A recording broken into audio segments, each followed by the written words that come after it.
아빠 재산은 이제부터 내가 내려가서 같이 지낼게. 우리 집에서?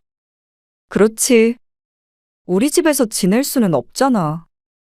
앞으로는 시부모님도 계실 텐데? 그러면 엄마는 늙음하게 어떻게 되든 상관없다는 거야? 에이, 그럴 리가 없지. 아니야. 이런저런 얘기할 것 없이. 이제 엄마가 용건 말할게. 이 집 다시 돌려받겠다는 말 하려고 왔어. 어? 무슨 말이야? 엄마도 엄마 노후 생각해야지. 이거 처분하려고 해. 뭐야? 약속이 다르잖아. 나 준다고 했잖아. 약속을 먼저 어긴 건 너잖아. 오늘 이야기 속 주인공은 69세 김나실 씨입니다. 그리고 그녀의 딸에 관한 이야기이죠. 딸은 김 씨가 살던 집만 주면 제사도 장남 대신 지내고 나중에 늙으면 김 씨 부부를 부양하겠다고 약속했습니다. 아들도 있기에 그럴 수 없다는 김 씨를 대신해서 자신의 오빠까지 직접 설득했습니다. 그래서 김 씨 부부는 딸에게 살던 집을 주고 이사했습니다. 딸의 말을 100% 믿은 것은 아니었지만 그중 어느 하나라도 지킬 줄 알았습니다. 하지만 구두로 한 약속이란 언제든지 깨어질 수 있는 것이었고 딸의 말은 깃털보다 가벼웠습니다. 막상 때가 되니 김 씨 대신에 시부모를 모셔야 한다는 딸. 맏며느리의 도리를 해야 한다고 했습니다. 김 씨의 딸 노릇은 하지 않으며 말이죠. 단물은 다 빨아먹고 나이 들고 힘이 없어지니 그렇게 해도 된다고 생각하는 것 같았습니다. 호통을 칠 아버지도 없으니 말이죠. 하지만 딸이 김 씨를 부양하지 않더라도 아쉬운 것 하나 없었습니다. 애초에 김 씨도 딸과 함께 살고 싶지 않았으니 말이죠. 하지만 딸도 김 씨를 저버린 대가는 받아야 했습니다. 김 씨는 아들, 딸 하나씩 있었습니다. 둘 모두 결혼한 지 몇 년 됐습니다. 그리고 자식들이 결혼한 후에는 이전과는 관계가 많이 달라졌습니다. 며느리는 다소 차가웠고 사위는 불편했습니다. 처음엔 자식들과 왕래하고 싶어 했던 김 씨와 남편도 나중엔 마음을 바꿨습니다. 요즘 문화가 그렇다면 김 씨도 자식들에게 가까이 지내라고 강요할 생각이 없었습니다. 그래서 자식들이 결혼한 뒤로는 명절과 제사, 1년에 총 3번만 만났습니다. 당시엔 같은 지역에 살고 있었음에도 말이죠. 물론 아예 서운하지 않다면 거짓말이겠지만 그래도 순응했습니다. 생일인데 이놈들이 전화 한 통 없네. 그러게. 아무튼간 부모 생일도 몰라. 아, 됐어. 우리끼리 맛있는 거 먹고 좋은 데 가면 됐지 뭐. 그래, 기대도 안 했어. 그날 저녁 아들에게서는 바빠서 늦었다며 전화가 걸려왔지만 사위나 며느리 그리고 딸에게선 전화 한 통 없었습니다. 김 씨의 생일인데도 말이죠. 그래도 괜찮았습니다. 남편의 말대로 김 씨 부부도 김 씨 부부만의 삶이 있었습니다. 정말로 가시게요? 그래. 집도 계약했어. 갑자기 가신다니까 놀라서요. 김 씨 부부는 남편이 은퇴한 뒤에 지방으로 이사할 계획을 했습니다. 그 얘기를 전해 들은 아들은 놀랐지만 몇 년 전부터 남편과 상의했던 바였습니다. 자주 만나질 않으니 자식과 자세한 얘기를 나눌 기회가 많지 않았습니다. 어차피 1년에 몇 번 안 보기에 굳이 자식들과 가까이 사는 것도 의미가 없었습니다. 자식과 멀어지기 위해 가는 것은 아니었지만 말이죠. 그럼 집도 벌써 팔아버리셨어요? 전부터 생각하고 계셨던 거네요? 그건 맞는데 집은 안 팔았어. 반년 전에 내놨었는데 안 팔리길래 우선 전세 주려고. 이사는 언제 가시는데요? 2달 뒤에. 전세는 금방 나간다고 그랬으니까. 아들이 허허하고 웃었습니다. 그렇지만 가라 마라 하지도 않았고 집을 가지고 왈가왈부하지도 않았습니다. 너무 멀리 가진 마세요. 운전하기 힘들어요. 그 말 한마디 뿐이었습니다. 그리고 딸도 처음 그 소식을 들었을 때는 아들과 비슷한 반응이었습니다. 아니, 더 시큰둥했죠. 그래서 아무런 문제가 없을 것이라고 생각했습니다. 하지만 일주일도 안 돼서 딸과 사위가 갑작스럽게 김씨 부부를 찾아왔습니다. 너희가 웬일이야? 명절도 멀었는데 바로 전날 전화를 하고 방문한 딸을 의아한 표정으로 쳐다보았습니다. 그런데 딸의 용건은 뚜렷했습니다. 엄마, 이 집 전세 준다고? 계약됐어? 아직 토요일에 보러 온다던데. 그거 취소하고 이 집 우리 주면 안 돼? 뭐, 김 씨도 남편도 당황스러운 표정으로 딸을 쳐다보았습니다. 전혀 생각도 못한 부탁이었습니다. 잠시 지낸다는 것도 아니고 달라고? 응. 맞아. 너무 뻔뻔하게 이야기하는 걸 보니 마치 맡겨놓은 걸 받아가는 느낌이었습니다.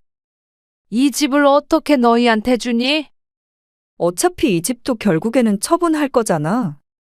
지금 힘든 자식 위해서 미리 좀 주면 안 될까? 그러면서 지금 경제 상황이 좋지 않다는 말을 했습니다. 어차피 남겨줄 유산이 될 테니 지금 달라는 것이었습니다. 이 집이 없어도 김 씨 부부는 살겠지만 그렇다고 지금 자식에게 줄 생각도 없었습니다.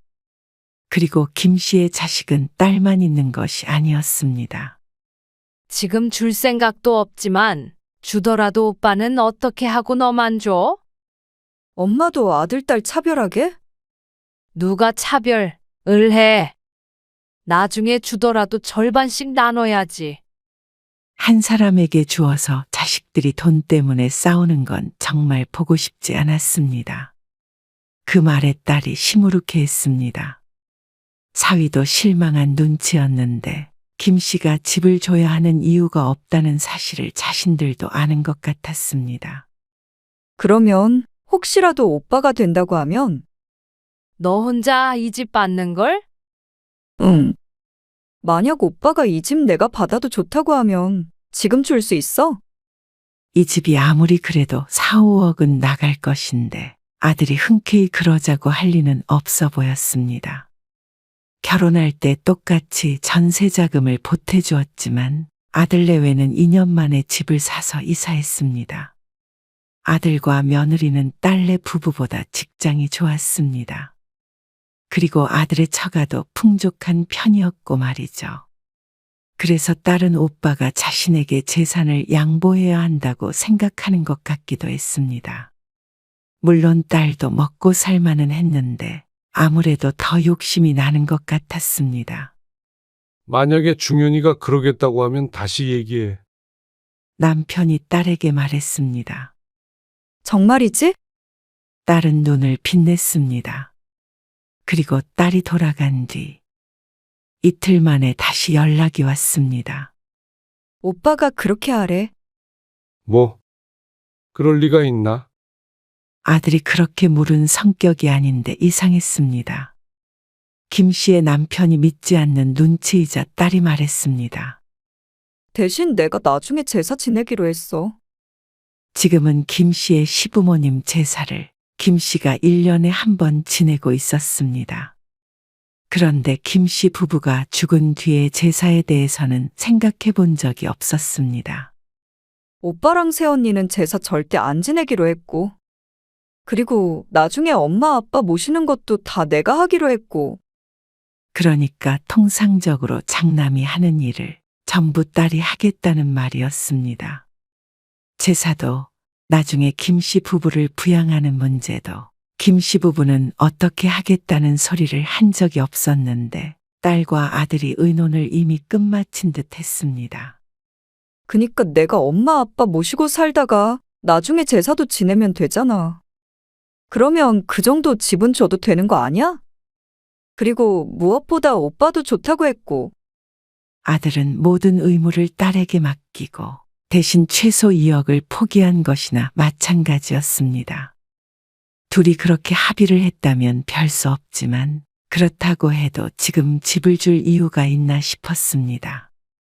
엄마, 우리도 좀 여유 있게 살고 싶어. 오빠네처럼. 요즘 힘들단 말이야. 오빠는 집 필요 없대. 대신 약속만 지키라고 했어. 나도 그렇고 고서방도 그렇고. 엄마 아빠한테 정말 잘할게. 응? 그런데도 김씨 부부가 확답을 주지 않자 딸이 애원했습니다. 전 그러면 명의는 엄마 명의로 그대로 두면 되잖아, 우선. 전세 줬다고 생각해. 그렇게까지 말하는데 단호하게 거절하기가 힘들었습니다. 그래서 우선은 아들과도 통화해 보겠다고 하고 전화를 끊었습니다. 그리고 아들에게 통화했더니 딸이 하는 이야기가 전부 맞았습니다. 대신 나중에 장남이니 며느리니 그런 말씀하세요. 아들의 의견은 확실했습니다. 미련도 없어 보였습니다. 참 요즘 젊은 사람답다 싶었습니다.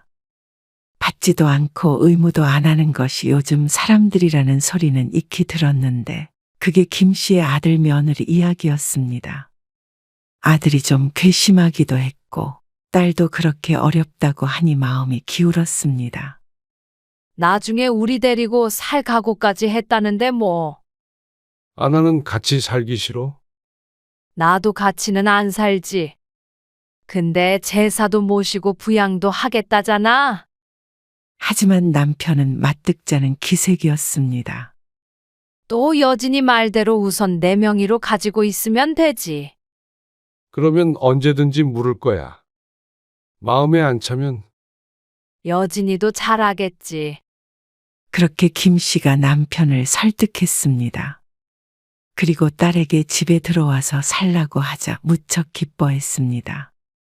하지만 남편은 이사 나가고 딸이 들어오는 그 순간까지 경고했습니다.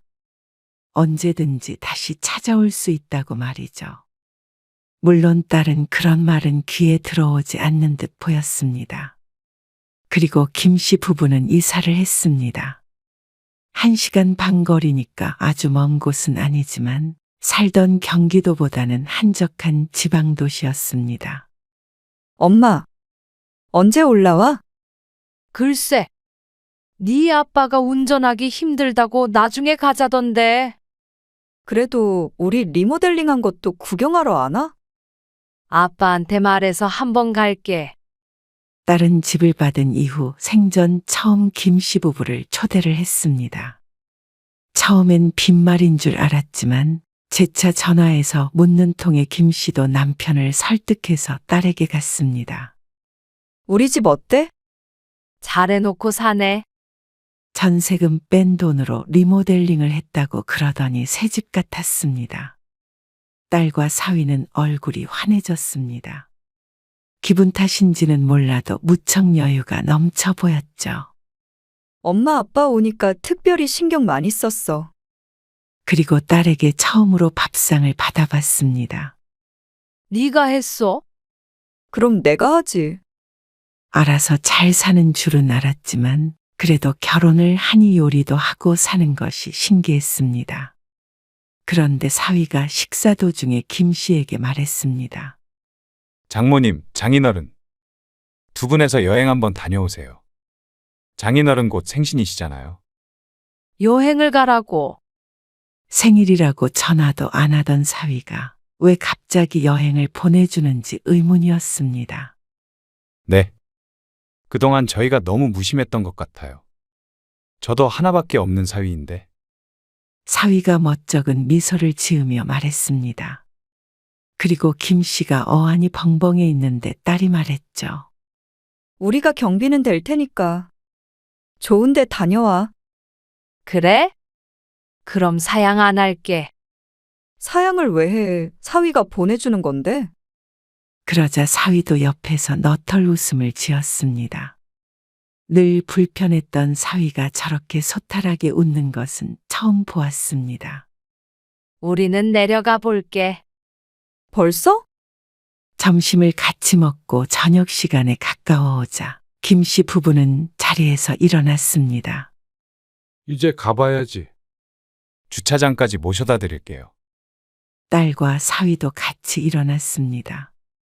그리고 남편의 차가 있는 곳까지 같이 나갔습니다. 그리고 멀리 차가 보이는데 딸이 곁으로 와서 김 씨에게 말을 했습니다. 아빠 차 옆에 저거 보이지? 저 차? 응. 저거 이번에 새로 샀어. 그 말에 다시 차를 쳐다보니 반짝반짝 빛나는 새 차가 김 씨네 차 옆에 나란히 서 있었습니다. 저게 너희 차야? 맞아. 고서방 차가 말썽이라 새로 샀어. 그렇게 힘들다더니 아마 전세금 때문에 주머니 사정이 넉넉해진 듯 했습니다. 그러자 옆에서 남편이 불편한 기색으로 헛기침을 했습니다. 아, 뭐해? 안 타고. 그럼 엄마 아빠 조심히 가. 딸과 사위의 인사를 받으며 김 씨는 다시 집으로 출발했습니다. 김 씨도 아까 왜 남편이 불편해 했는지 알 것 같았습니다. 이렇게 대접도 받고 여행도 보내준다니 기분은 좋았지만 한편으로는 조금 씁쓸해한 감상도 들었습니다. 1년에 3번이나 보나 마나 했던 딸과 사위가 집을 주니 180도 바뀌었으니 말이죠. 돈이 있어야 효도도 받나 봐. 남편의 중얼거림에 김 씨도 말없이 고개를 끄덕였습니다. 역시나 같은 생각이었습니다. 그래도 잘 살잖아. 그때 띠링하고 딸에게서 문자 메시지가 왔습니다. 김 씨가 확인해 보니 집 명의는 언제쯤 옮겨줄 수 있느냐는 조심스러운 질문이었습니다. 그걸 소리내어 읽자 남편이 단호하게 말했습니다. 이사한 지 얼마나 됐다고 벌써부터 그래? 남편은 끝까지 명의는 넘겨주지 않을 작정이었습니다. 그리고 어차피 그 집에서 사는데 이름이 무슨 상관이야? 자꾸 달라는 게 이상한 거지. 남편 말도 틀린 것은 아니었습니다.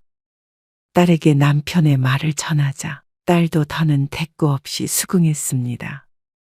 그리고 한참을 명의에 관한 이야기가 없었습니다. 처음 몇 달처럼 지극정성으로는 아니지만 그래도 딸과 사위는 김 씨 부부를 챙기려고 노력하는 모습을 보였습니다. 그렇다고 한 달에 한 번씩 찾아오거나 그런 것은 아니었어도 적어도 전화하는 횟수는 확실히 늘었습니다.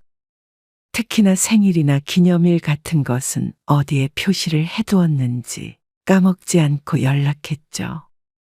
반면에 아들은 변함이 없었습니다. 더 챙기지도 전보다 덜 챙기지도 않고 딱 할 만큼만 했습니다. 그렇게 10년 정도가 흘렀습니다. 그리고 그 사이에 남편은 암으로 입원을 하게 되었습니다. 한번 내려와야지. 어쩌지? 고서방도 그렇고 나도 요즘에 바쁘네. 애들 학교를 빠질 수도 없고 주말에도 시간이 안 돼? 이번 주에는 안 되고 다음 주나 다다음 주나 한번 스케줄 좀 볼게. 아빠는 좀 어때? 좋았다 안 좋았다 해. 남편은 수술 후에 얼른 회복하지를 못했습니다. 수술만 하면 금방 털고 일어날 줄 알았는데 운이 없었던 것인지도 몰랐습니다. 그리고 딸은 남편이 병상에 누워있는 기간이 길어질수록 점점 멀어져 갔습니다. 다음에 꼭 갈게. 오빠는? 지난번에 왔다 갔고 오늘 저녁에도 와. 정말? 정성이네. 안 바쁘대? 바쁘다고는 하지. 아무튼 알겠어. 내가 나중에 다시 연락할게. 무심했던 아들이 오히려 딸보다 더 자주 병원을 찾았습니다. 며느리는 함께 올 때도 있고 아들 혼자 올 때도 있었지만 중요한 건 딸은 바쁘다는 핑계로 여태 한 번 왔다 간 것이 전부였습니다. 사위는 콧배기도 못 받고 말이죠. 얘기를 들어보니 사위는 무슨 사업을 시작했다고 하는데 그것 때문인가 싶었습니다. 여진이는 언제 온대요? 아들이 병문 안을 와서 남편의 상태를 보더니 무거운 목소리로 말했습니다. 글쎄, 나중에 전화 준대. 그러자 아들이 혀를 찼습니다. 아들은 병실에 오래 있다가 늦은 시간까지 김 씨와 대화를 나누고 다시 운전을 해서 집으로 돌아갔습니다. 여보, 왜? 뭐 필요해? 아니, 그 아파트 말이야. 나 죽어도 여진이 명의로 바꿔주지 마. 이 와중에 그런 말을 해. 꼭 그렇게 해. 아이고, 알겠어. 뭘 죽는다는 소리를 해? 남편이 신신당부를 했고 김 씨는 괜스레 구박하는 말투로 대꾸했습니다. 얼른 자. 눈이 감겼네. 알았어. 그리고 한 달쯤 지났을 때 남편은 감은 눈을 뜨지 않았습니다. 한동안은 혼이 빠진 채로 지냈습니다. 장례며 뭐며 정신이 없었고 손님도 계속 들락날락하는 통에 어수선한 주변이 정리되는 데에는 시간이 걸렸습니다. 그리고 자식들도 모두 돌아가고 김 씨가 온전히 혼자 남게 되었습니다. 몇 달간은 육체적으로도 심적으로도 고단한 나날을 보냈습니다. 하지만 시간이 약이라는 말이 있듯이 또 정신을 차리고 적응해서 살게 되었죠. 그러다 남편의 기일이 다가왔습니다. 아버지, 제사는 여진이네에서 지내는 게 어때요? 아들이 전화로 물었습니다. 여진이네? 그렇게 하기로 한 거잖아요. 엄마 혼자 어떻게 준비해요? 한번 물어볼게. 아들과 통화를 마치고 딸에게 전화를 걸었는데 딸은 당황스러운 눈치였습니다. 내가 당장 어떻게 해? 그리고 아직 엄마도 있잖아. 나는 엄마 아빠 다 돌아가시면 한다는 말이었는데. 네 오빠도 가까운 데서 했으면 하는 것 같아서. 그거 내려가는 게 뭐가 힘들다고? 그게 힘들어서 남편이 입원한 동안에도 얼굴 보기가 힘들었던 딸이었습니다. 어쨌거나 지금 당장은 좀 그래. 나도 마음의 준비는 해야지. 엄마 집에서 뭐 어떻게 하는지는 좀 배워야 할 거 아니야. 결국 김 씨의 집에서 했지만 딸의 말처럼 배움의 시간은 전혀 없었습니다. 이건 여기에다 둬야 하는 거야. 잠깐만. 또 어딜 가? 고서방이랑 통화 좀 하고 올게. 딸은 음식 준비를 돕는다고 조금 일찍 오긴 왔지만 와서는 손 하나 까딱하지 않았습니다. 금방 너희 오빠와. 참나. 좀 일찍 와서 도우면 어디가 덧나나. 불만 가득한 딸에게 할 말을 잃었습니다. 그런데 오빠 오기 전에 할 말이 있는데. 그러더니 김 씨에게 은근스레 말을 건네는 딸. 우리 집 있잖아. 말이 끝나지도 않았는데 하고자 하는 말이 뭔지 알 것 같았습니다. 김 씨도 모르게 기가 막힌 웃음을 지었습니다. 아버지 첫 기일에 이런 얘기라니. 남편이 이래서 그렇게 신신당부를 했나 싶었습니다. 이제 줄 때도 됐지 않아? 남편이 살아있을 때는 참아왔던 얘기인 듯 했습니다. 그러더니 집 없는 서러움이 어쩌네 저쩌네 하면서 한참을 하소연을 했습니다. 아들이 오면서부터 다시 입이 다물렸지만 말이죠. 딸은 나중에 오빠가 없을 때 다시 이야기하자며 돌아갔습니다. 그러던 어느 날이었습니다. 마당에서 잡초를 뽑다가 까무룩 정신을 잃고 눈을 떠보니 아들의 얼굴이 보였습니다. 엄마, 피곤해 보이는 아들은 연락을 받고 바로 운전해서 내려왔다고 했습니다. 담장이 낮은 탓에 옆집에서 김 씨를 발견했는데 구급차를 부르고 김 씨의 휴대폰으로 아들에게 전화를 건 모양이었습니다. 갑작스레 2시간 거리를 달려왔을 아들이 피곤해 보이는 것도 이해가 갔습니다. 고혈압 때문에 병원도 다니고 했는데 이렇게 큰일이 날 줄은 꿈에도 몰랐습니다. 계속 이렇게 혼자 지내지 마시고요. 이참에 여진이네 집에 들어가세요. 원래 그러기로 했던 거잖아요. 불편해서 같이 어떻게 살아? 혼자 계시다가 쓰러지는 것보다는 낫겠죠. 저도 자꾸 이렇게 오는 것도 힘들고요. 아들이 무뚝뚝하게 말했지만 그 안에는 걱정이 깔려 있었습니다. 내가 건강 관리 잘하면 돼. 그럴 거면 애초에 왜 그런 약속을 한 거예요? 뭐 하나 지킬 생각도 없어 보이는데. 아들은 여동생이 집을 받고 한 게 뭐가 있냐고 했습니다. 아직 김 씨가 있으니 제사도 김 씨가 지내고 그렇다고 같이 살고 있지도 않으니 말이죠. 다행히 큰 문제가 있는 것은 아니기에 퇴원해서 금방 집으로 돌아왔지만 김 씨도 생각이 깊어졌습니다. 아들은 딸의 집에 들어가서 살라고 했지만 딸이 원한다고 하더라도 김 씨가 원하지 않았습니다. 딸만 사는 집도 아니고 사위도 같이 사는데 괜히 눈칫밥 먹으면서 노후를 보내고 싶지 않았습니다. 그리고 세상에 둘도 없는 효녀가 될 것처럼 하더니 손바닥 뒤집듯이 바뀐 딸에게 실망도 했습니다. 지극정성으로 대하길 바란 것도 아니었는데 남편이 입원했을 때 신경도 안 쓴 딸이라면 김 씨라고 다를 것이 없었습니다.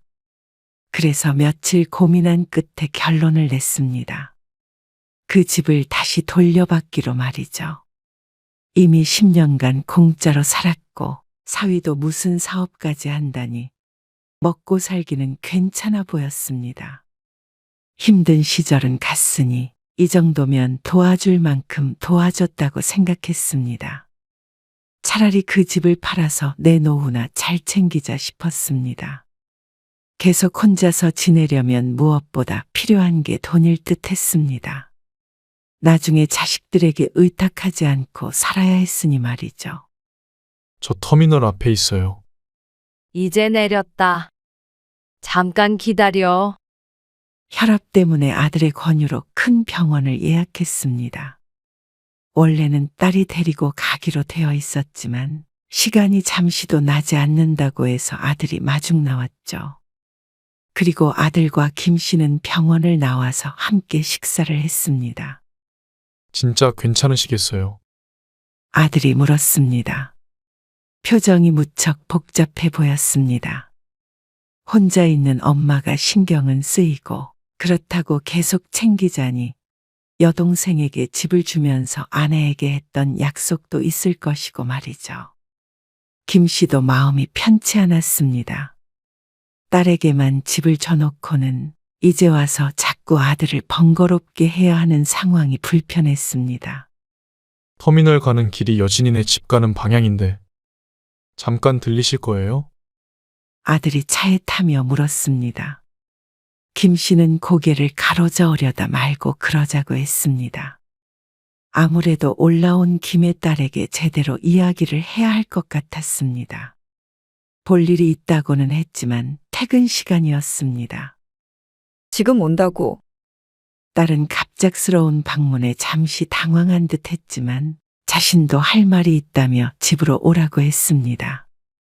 그리고 20분 뒤에 김 씨는 자신이 살았던 집에서 딸과 마주보고 앉았습니다. 무슨 할 말? 너는 무슨 할 말이 있길래? 아, 그게.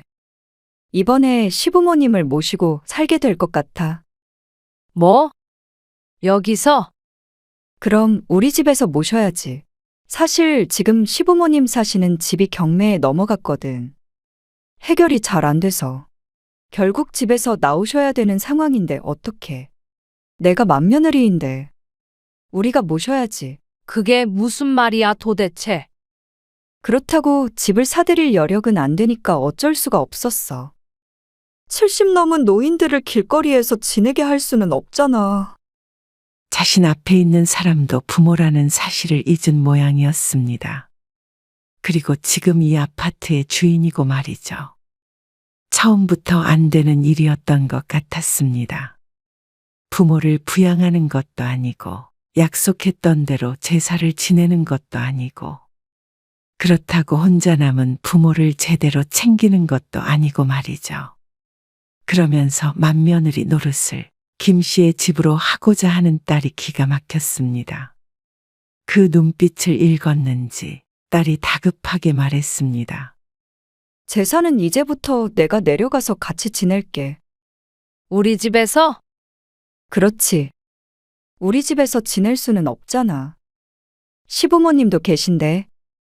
딸은 남편이 없다고 엄마를 우습게 보는 모양이었습니다. 그러면 엄마는 늙음하게 어떻게 되든 상관없다는 거야?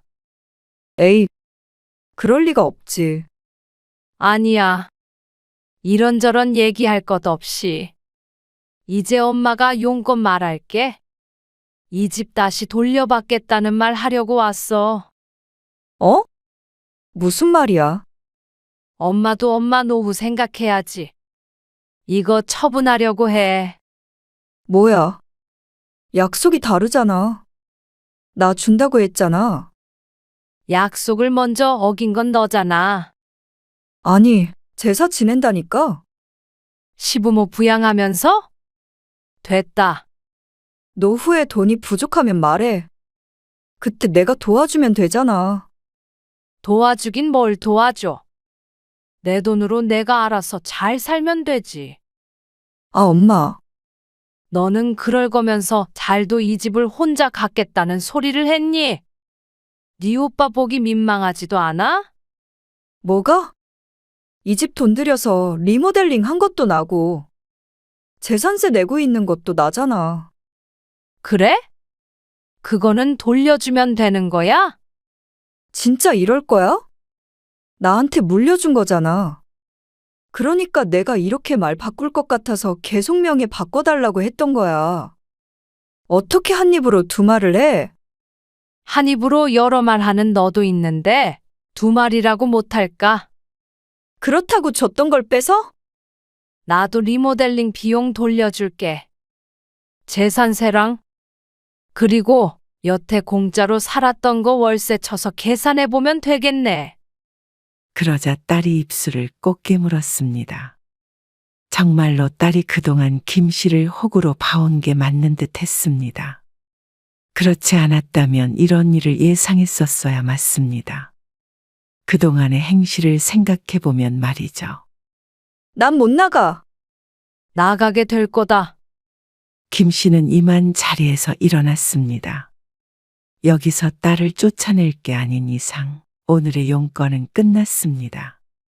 그리고 얼마 뒤에 아들도 이 사실을 알았는지 김 씨에게 전화를 걸었습니다. 김 씨가 집을 되찾는 걸 도와주겠다며 말이죠. 그래. 그러면 그거 팔아서 나중에 너희 목 주마. 그러자 아들은 필요 없다고 했습니다. 자신들은 먹고 살만하니 김 씨나 쓰라면서 말이죠. 다정다감하게 말한 것도 아니었지만 부모 등쳐먹으려는 딸보다는 훨씬 효자였습니다. 딸은 역시나 집을 비워주지 않았고 김 씨는 아들이 말한 대로 법적으로 절차를 밟았습니다. 딸이 대가 없이 쓰고 있는 집이니 집주인인 김 씨가 나가라고 하면 딸도 시일은 걸릴지언정 나갈 수밖에 없었습니다. 그렇게 몇 달 뒤 딸이 쫓겨나고 김 씨는 집을 팔아버렸습니다. 어차피 김 씨가 다시 들어갈 것도 아니고 이 나이에 전세나 월세 주고 사느니 차라리 팔아서 목돈을 가지고 있는 게 낫겠다고 여겼죠. 그리고 사양하는 아들도 조금 챙겨주었습니다. 그래야 김 씨도 어느 정도 미안함을 덜 수 있었습니다. 김 씨는 딸과 그렇게 연을 끊어버렸습니다. 그렇다고 아들과도 각별하게 지낸 것은 아니었고 그저 혼자 잘 지내는 법을 배우면서 살고 있었습니다. 결국 말년에 김 씨를 챙길 건 스스로밖에 없었습니다. 건강에 좀 더 신경 쓰고 노인정도 다니면서 그렇게 자식과 완전히 독립하기 위해 노력했습니다.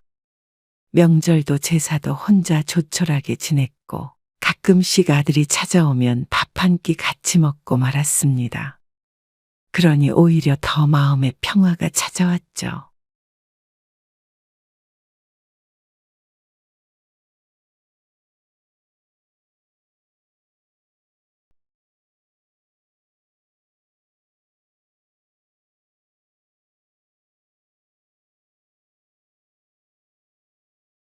명절에 이제 도저히 이런 거 못해 먹겠습니다. 저도 이제 환갑이에요. 이게 어디서 나이 자랑이야? 그럼 내가 하리. 네. 어머님이 하시거나 아들들 시키세요. 뭐야? 이게 정말 정신이 어떻게 된 거 아니야? 여보, 갑자기 왜 이래? 어머니 죄송해요. 호연 엄마가 오늘 이상하네요. 이 짓 더 하다가는 정말로 정신이 어떻게 될 것 같네요.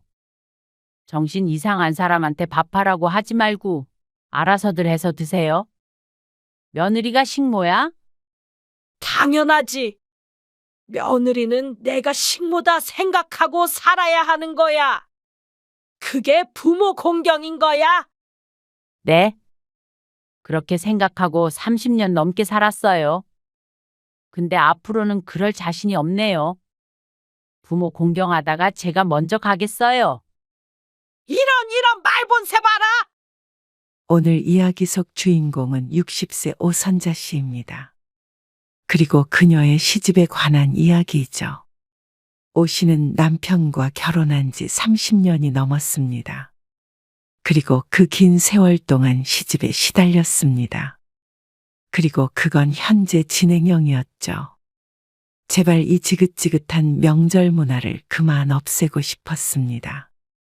하지만 1년에 2번씩 어김없이 명절은 왔고 효자 남편 때문에 아무리 벗어나려고 해도 벗어날 수가 없었습니다. 그런데 오 씨도 이제 60세였습니다. 차라리 황혼이혼을 하는 게 나을 것 같았습니다. 그래야 얼마 전에 결혼한 오 씨의 아들 며느리가 같은 일을 반복하지 않을 수 있으니 말이죠. 환갑에 아직까지 며느리 도리를 강요받았고 시집은 식모처럼 오 씨를 부렸습니다. 모든 음식 준비나 설거지는 기본이고 시집 청소까지 도맡아 했던 지난 35년. 이제는 허리가 말을 안 들어 병원에 다니는데도 시어머니에게 모욕적인 언사까지 들어야 했습니다. 이미 참아온 세월이 아까웠습니다. 하지만 지금이라도 착한 며느리 역할은 그만 내려놔야겠다 싶었습니다. 그러지 않는다면 제명에 살지 못할 것 같았습니다. 오 씨의 시어머니는 동네에서도 꼬장꼬장하기로 유명한 분이었습니다. 시골에 내려가면 오 씨를 측은하게 보는 동네 사람들도 많았습니다.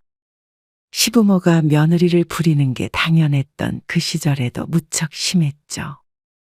시어머니를 처음 뵈었던 날도 지금까지 생생하게 기억하고 있습니다.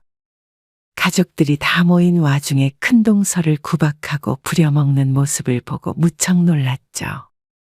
앞으로의 결혼 생활이 힘들 수 있겠구나 하고 첫 만남에 직감하게 되었습니다.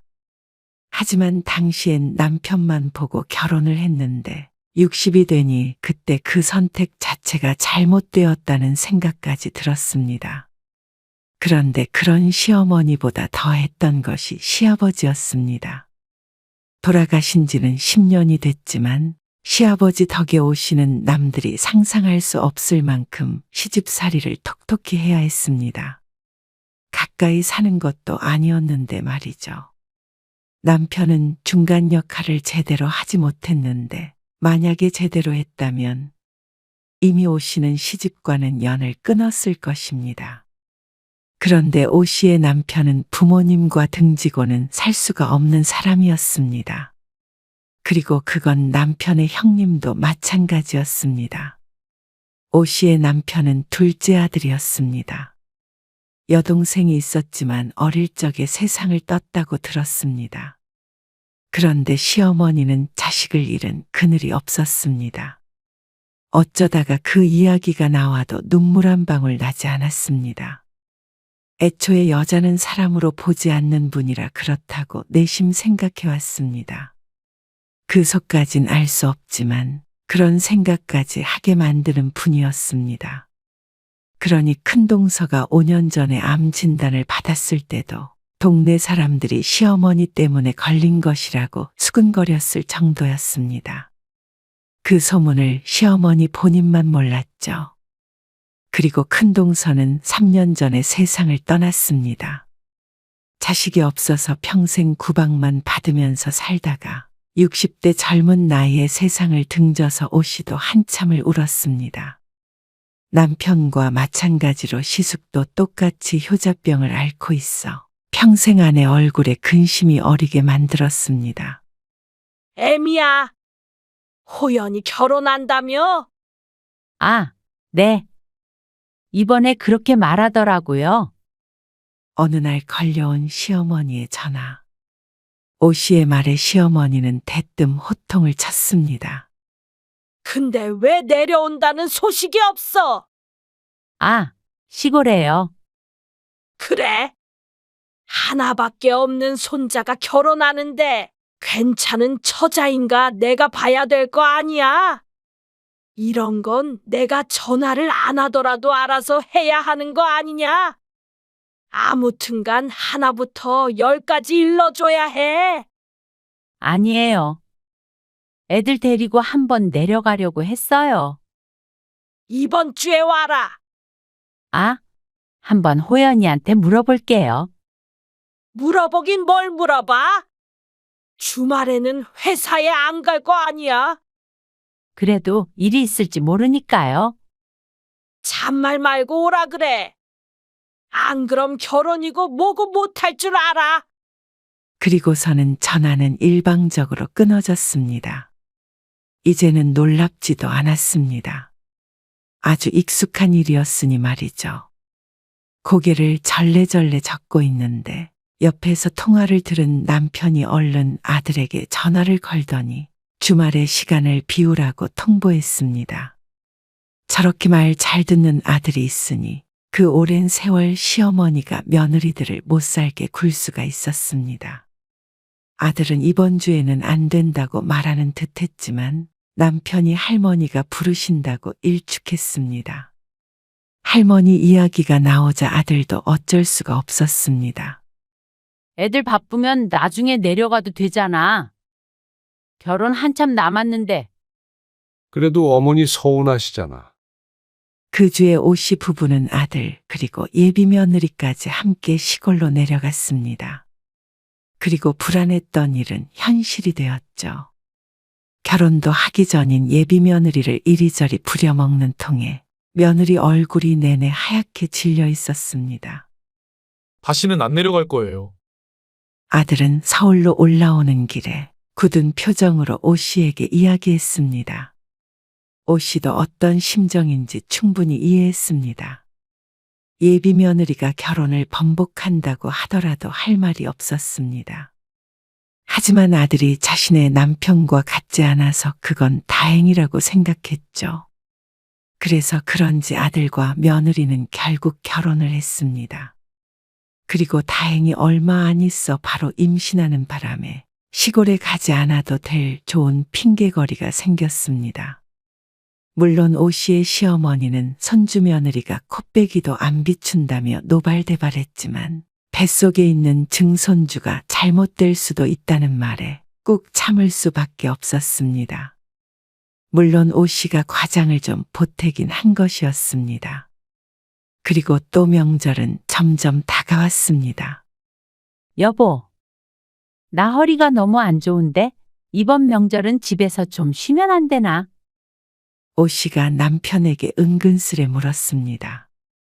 1년 전부터 허리 디스크 때문에 병원을 다녔는데 명절이 끝나면 더 심해져서 허리를 펴지도 못할 때가 있었습니다. 어머님도 허리도 그렇고 무릎도 안 좋으시다며.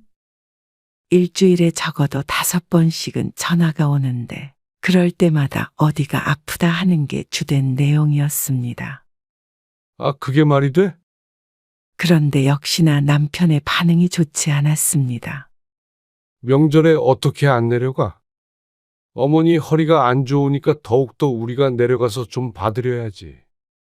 당신이 의사도 아니고 뭘 봐드려. 그리고 나도 허리가 아프다니까. 그렇다고 당신이 어머니보다 아파? 남편이 괜히 남의 편이 아니었습니다. 명절에 제발 좀 그만 내려가자. 여보, 나 힘들어 죽겠어. 나도 이제 60이야. 명절에 내려가서 그러지 말고 평소에 가끔씩 내려갔다가 오면 되잖아. 아, 차례 안 지내? 그리고 명절이 뭐 1년에 3-4번 있어. 딱 2번이다. 딱 2번? 제사는 없어? 어머님 생신은? 어버이날은? 그러자 남편도 입을 딱 다물었습니다. 아마 할 말이 없을 것이었습니다. 무슨 일만 있으면 내려가니 한 달에 1-2번은 꼭 3시간 거리를 갔다 와야 했습니다.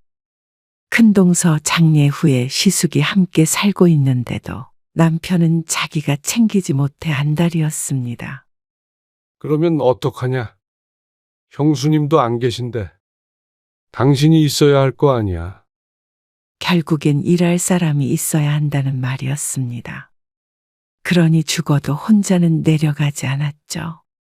좀 더 젊었을 때는 내려가지 않겠다고 싸워도 봤지만 시어머니는 알아눕고 남편도 천하의 불효자식이 됐다며 난리도 그런 난리가 없었습니다. 아들 때문에 갈라서지 않고 참고 살았지만 그래서인지 남편은 나이가 들어도 도무지 바뀌질 않았죠. 다시는 그런 말 하지 말어. 어머니 사시면 얼마나 사신다고. 아프단 말은 입에 달고 사시지만 아직 무척 정정했습니다. 그 말은 10년, 아니 20년 전부터 늘 하던 소리잖아. 아이 참. 그만하라니까. 그나저나 애들은 이번에 간대지. 거기에 한술 더 떴습니다. 아들이 이제는 안 간다고 했던 걸 빈말로 들은 듯 했습니다. 그런데 오 씨는 절대 며느리를 데리고 갈 생각이 없었습니다. 홀몸도 아닌데 어떻게 가? 아, 임신하면 차를 못 타나? 가면 음식하고 설거지 해야 할 텐데 그걸 어떻게 해? 요즘 자식들한테 그런 거 시키면 부모랑도 영 끊어. 남편은 더 우기려다가 말았습니다. 이제 곧 자식에게 부양받을 나이라고 생각하고 있을 텐데 연을 끊는다니 무섭긴 한 모양이었습니다. 아들도 자신의 젊었을 때와는 다르다는 걸 분명히 알고 있었으니 말이죠. 명절이 다가오니 오 씨는 속이 쓰릴 정도로 스트레스를 받았습니다. 이맘때쯤 되면 신경성 위험 증상이 꼭 생겼습니다. 반면에 효자 남편은 며칠 전부터 들떠 보였습니다. 오랜만에 어머니도 보고 대접 제대로 받고 돌아오니 좋은 모양이었습니다. 저기압인 오 씨의 눈치를 조금씩 보면서도 시골에 가져갈 음식을 바리바리 쌌습니다. 홍어, 소갈비 등 좋다는 음식은 모두 아이스박스로 들어갔습니다. 장 보는데 보태라고 큰형님에게 30만 원을 붙인 상태였는데 또 수십만 원이 추가적으로 깨졌습니다. 또 남편 성격에 가서 용돈까지 챙겨드릴 테니 명절이면 통장 사정이 무척 신경이 쓰였습니다. 그리고 명절 전날 아침 일찍 차 타고 3시간을 달려 시집으로 갔습니다. 현관문을 열자마자 한숨부터 나왔습니다. 늘상 느끼는 거지만 시골집이라 그런 것 치고도 무척 더럽고 어수선했습니다. 큰형님은 오 씨 부부가 들어와도 비스듬히 누워 TV를 보고 있었습니다.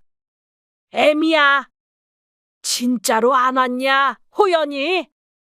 못 내려온다고 분명히 전했지만 남편의 뒤이어 들어오는 오 씨의 등 뒤를 바라보며 시어머니가 말했습니다. 네, 병원에서 조심하라고 그랬대요.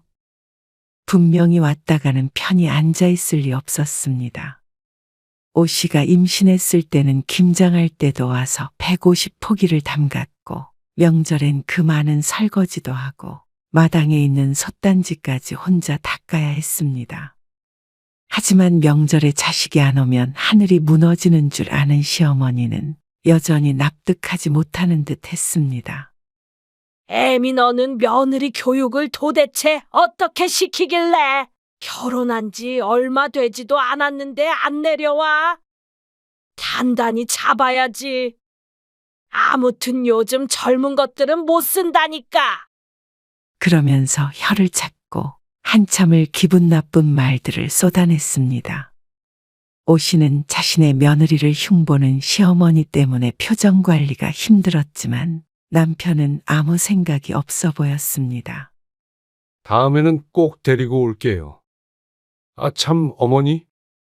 홍어랑 이것저것 좀 가지고 왔어요. 남편이 아이스박스를 부엌에 내려놓으며 말하자 그제서야 시어머니의 폭언이 멈추었습니다. 애민이가 이거 냉장고에 좀 넣고 부엌 정리 좀 해. 그리고 나서 홍어 무침 좀 해라. 아범 막걸리 한 잔 하라고. 부엌을 보자 난장판이 따로 없었습니다. 매번 이랬습니다. 아주버님과 어머니가 장을 봐오기는 하지만 늘 너저분한 상태로 두었습니다. 그러면 그걸 차곡차곡 정리하는 것은 오 씨의 몫이었고 꼭 일부러 남겨두는 것 같기도 했습니다. 우선 아이스박스에 있는 것들을 냉장고에 넣으려고 했더니 뭐가 그리 꽉 찼는지 도무지 들어갈 자리가 없었습니다. 그래서 오 씨는 졸지에 냉장고까지 정리하게 되었죠. 점심 안 먹었지? 홍어 무침 하고 나서 아범 밥 좀 차려줘. 우리 먹었다. 청소도 덜 끝났는데 이것저것 주문이 많았습니다. 남편도 출출했는지 부엌을 힐끔 보고는 말했습니다. 그냥 라면 끓여줘. 에이, 무슨 라면을 먹어? 먹을 게 저렇게 많은데. 배고파요. 뭐 만들어 먹으려면 먼 것 같은데. 에이구, 집에서 애미가 라면만 끓여주는 거 아니야? 아니에요. 어처구니가 없었습니다. 아직까지도 남편이 가장 좋아하는 음식이 라면이었는데 말이죠. 변명해봤자 호통만 돌아올 줄 알고 있었기에 말없이 하던 일을 마저 했습니다. 간단히 점심 식사를 한 뒤에 잠깐 식탁 의자에 앉아 있는데 시어머니가 오 씨에게 말했습니다. 아, 이제 전 부쳐야지 뭐하냐. 아이고, 난 허리가 아파서 방에서 등 좀 지져야겠다. 오 씨는 허탈한 표정으로 부엌을 바라보았습니다. 여보, 남편을 불렀더니 시어머니가 귀신같이 듣고서는 방문이 벌컥 열었습니다. 아범 시킬 생각 말어. 누가 남자한테 그런 걸 시켜? 큰 동서가 있었을 때는 둘이서라도 했는데 이제는 온전히 오 씨 혼자의 몫이었습니다. 몇 시간 동안 가스불 앞에 서서 분주히 움직이려니 한겨울인데도 땀이 날 정도였습니다. 거기에 시어머니가 아들 온다고 보일러를 3개 켜두니 찜통이 따로 없었죠. 그리고 음식 준비를 어느 정도 해가자 이번에는 저녁밥을 차리라며 닥달을 했습니다. 머리가 핑 도는 것 같았습니다. 이러니 오 씨가 절대로 며느리를 데리고 오고 싶지 않은 것이었습니다. 여기서 며느리는 아들의 아내가 아닌 김 씨 집안의 종이었습니다. 서둘러 저녁을 차리자 다들 어슬렁거리며 식탁에 앉았습니다. 급한 와중에 잡채까지 해서 올렸더니 반찬이 마음에 안 드는지 혀를 차는 시어머니. 아무튼간 옛날부터 뭐 하나 하면 손이 작아가지고 못 써. 반찬도 5가지는 있어야 뭘 집어먹지. 그러는 시어머니의 냉장고 안에는 쉬어빠진 반찬들밖에 없었습니다. 오 씨는 이를 꽉 깨물고 속마음을 숨겼습니다.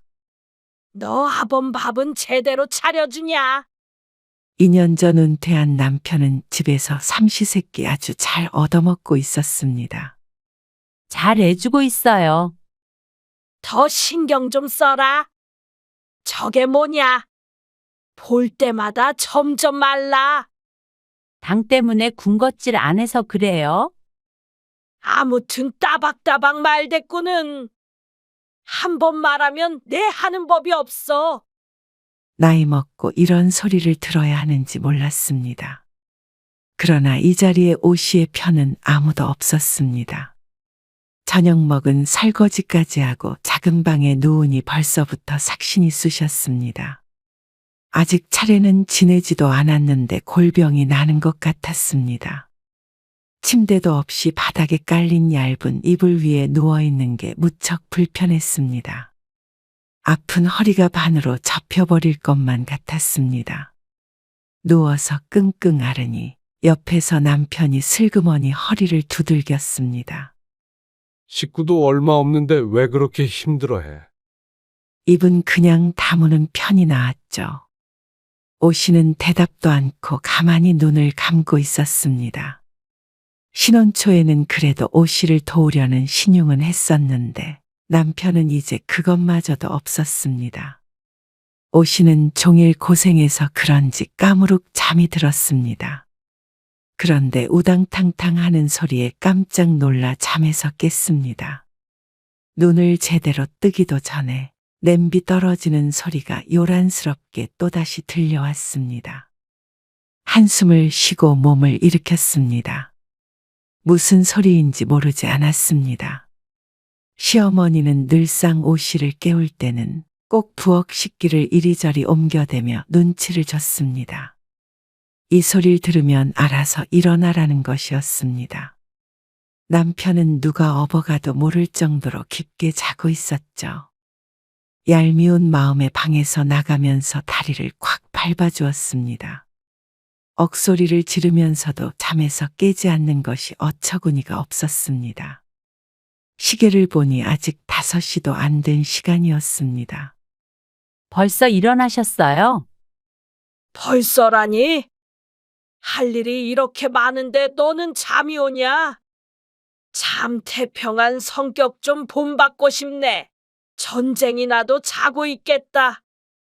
그런데 정작 시어머니는 아무것도 하지 않고 찬장만 열었다 닫았다 하고 있었습니다. 일찍 차례 지내게 얼른 준비해라. 한마디를 남긴 채 부엌을 떠난 시어머니는 안방으로 쏙 들어가 버렸습니다. 그렇게 2시간가량 혼자 고군분투했습니다. 아직 해야 할 음식이 몇 가지가 남아 있었습니다. 차례상을 차리면서도 내가 전생에 김 씨에게 무슨 죄를 지어서 지금 이 집의 식모가 되었나 싶었습니다. 그러면서도 뛰쳐나가지 못하는 것을 보면 자신이 본디 노예근성이라도 있었나 싶었죠. 하지만 그 오랜 세월 이런 일들을 강요받다 보면 무뎌지기 마련이었습니다. 그런데 이렇게 이틀간 혼자 고생했는데 정작 차례상에 절을 하는 것은 남편과 남편의 형님뿐이었습니다. 그 뒤에서 쟁반을 들고 서 있으려니까 참 억울했습니다. 절을 하고 싶은 건 아니었지만 가족의 일원이 아닌 일꾼이 된 것 같은 기분이 들었으니 말이죠. 아이 좀 빨리빨리 날러라. 해지겠다. 그런 오씨에게 행동이 굼뜨다며 구박하는 시어머니 때문에 이 나이에 눈물이 핑 돌 지경이었습니다. 그리고 차례상을 치우고 설거지를 하는데 그릇을 옮기다가 허리를 삐끗했습니다. 고무장갑 낀 손으로 허리를 짚고 있었더니 남편이 괜찮냐고 물었습니다. 허리 아파? 집에선 종종 설거지도 하지만 시집에 와서는 손에 물 한 방울도 묻히지 않는 남편이 눈치를 보고 있자 시어머니가 큰 소리로 남편을 불렀습니다. 애비야, 형이랑 작은 집에 좀 다녀와라. 예. 그 말에 홀랑 가버리는 남편을 어이없이 바라보았습니다. 잠시 뒤에 일어나서 혼자 설거지를 할 수밖에 없었죠. 그런데 설거지가 끝난 뒤에는 더 어이없는 일이 생겼습니다. 잠시 쉬려고 앉아 있는데 시어머니가 또 애미하고 불렀습니다. 이거 가지고 여기 작은 방에 좀 발라라. 오시는 시어머니 손에 들린 것을 보고는 황당한 표정으로 서 있었습니다. 아, 뭐해? 발 빠지겠다. 얼떨결에 받아든 것은 벽지였습니다. 이걸 제가 어떻게 발라요? 남편이 작은 집에 간 틈을 타서 오씨에게 도배를 하라는 것이었습니다. 거기 곰팡이 핀 2군데 있지. 거기만 하면 되는데 뭐가 어렵냐? 아범 오면 하라고 할게요. 할 줄도 모르고 허리도 아파서 못해요. 그러면서 벽지를 벽에 기대서 세워두었더니 시어머니가 도끼 눈을 했습니다. 아, 그럼 내가 하리? 네 허리가 나보다 아프냐? 그게 아니고요. 참말 말고 대충이라도 붙여놔. 아무리 시어머니라도 어쩜 며느리에게 이렇게 대할 수 있나 싶었습니다. 오씨도 시어머니가 되었지만 며느리는 보고 있기만 해도 아까웠습니다. 어쩌다 한 번씩 오씨의 집에 와도 그 손으로 그릇 하나도 못 옮기게 했습니다. 그게 부모의 마음이 아닌가 생각하자면 오씨의 시어머니는 과연 부모가 맞나 싶기까지 했죠. 이제 이렇게 그만 좀 모이고 싶었습니다. 시어머니가 알아서 명절을 지내지 말자고 해주면 좋겠지만 그럴 리는 죽어도 없을 것이었습니다. 시어머니의 유일한 낙인 것 같기도 했죠. 명절마다 아들들을 보는 흐뭇한 표정이 모든 걸 말해주고 있었습니다. 하지만 그 이면에 고통받는 유일한 사람은 며느리인 오씨였습니다. 요즘 젊은 며느리들은 명절이든 언제든 시집에 가지 않는다고 하던데 시대를 잘못 타고 난 것인지 아니면 남편을 잘못 만난 것인지 그것도 아니면 그냥 오씨가 부족한 탓인지 마음이 무거웠죠. 하지만 분명한 건 오씨는 절대로 며느리에게 이런 대접은 하지 않을 것이었습니다. 저희는 가볼게요. 남편이 돌아오자 오씨는 서둘러 짐을 챙겼습니다. 너는 내가 그 얘기 좀 한번 하려고 했는데 잘 됐다. 너 도대체 아침만 먹고 가는 건 왜 그러는 거냐? 여기 좀 있으면 어디가 덧나냐? 갈 친정도 없으면서. 몇 년 전에 친정 아버지까지 돌아가셨으니 시어머니의 말이 맞았지만 이제 그만 집으로 돌아가서 쉬고 싶었습니다. 저녁까지 먹고 가. 그래, 여보. 지금 가면 차도 막히고 차라리 저녁에 가는 게 나아. 오씨는 드러누워 발을 까딱이며 말하는 남편을 버리고 가버리고 싶었습니다. 오씨가 시어머니 안 보이게 남편에게 눈짓을 했지만 소용없었습니다. 어머니랑 형님 둘이서 이 많은 음식을 어떻게 다 먹어? 여보, 왜? 이것 봐. 남편 잡아먹게 생겼네. 이곳에 더 있다가는 몸이든 정신이든 병이 날 것만 같았습니다. 그리고 그 예감은 바로 1시간 뒤에 적중했습니다. 결국 점심 먹은 것을 설거지하다가 주저앉았습니다.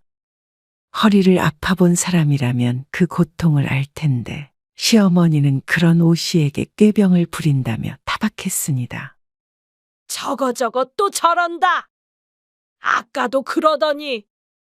호연이 엄마가 허리가 안 좋아요. 웬일로 남편이 변명을 하는데 시어머니는 전혀 듣는 눈치도 아니었습니다. 이러니까 며느리가 하나는 더 있어야 되는데 에잉 고향계 시애미보다 일찍 가버려가지고. 그 말에 헉소리가 나왔습니다. 시모보다 먼저 세상을 떠난 며느리를 안타까워하는 것이 아니라 일꾼 하나가 없어져서 유감이라는 듯 했습니다. 오씨가 시숙을 쳐다보았는데 표정이 어두워지긴 했어도 감히 대들지도 못했습니다. 남편은 못 들은 척 딴청을 부리고 있었죠. 순간 가슴속이 뜨겁게 끓어올랐습니다. 오씨가 죽어도 이럴 것인가 생각하니 이게 무슨 부질없는 짓인가 하는 생각이 들었습니다. 며느리는 사람 취급도 못 받는 집안에 뭐 한다고 이런 봉사를 하고 있는지 몰랐습니다. 아, 뭐해? 얼른 안 일어나? 너 지금 나 설거지 시키려고 하냐? 기차통을 삶아먹은 듯한 목소리는 도무지 80대 중반으로 보이지 않았습니다. 이러다가는 큰 동서에 이어 오씨조차도 시모보다 먼저 세상을 뜰 것 같았습니다. 이제 그만 좀 합시다. 오씨는 고무장갑을 벗어던지며 말했습니다. 그러자 모두들 표정이 참 우스워졌습니다. 뭐야? 여보, 꼭 오씨가 사고라도 친 것처럼 모두가 놀랐습니다. 명절에 이제 도저히 이런 거 못해 먹겠습니다. 저도 이제 환갑이에요. 이게 어디서 나이 자랑이야? 그럼 내가 하리. 네. 어머님이 하시거나 아들들 시키세요.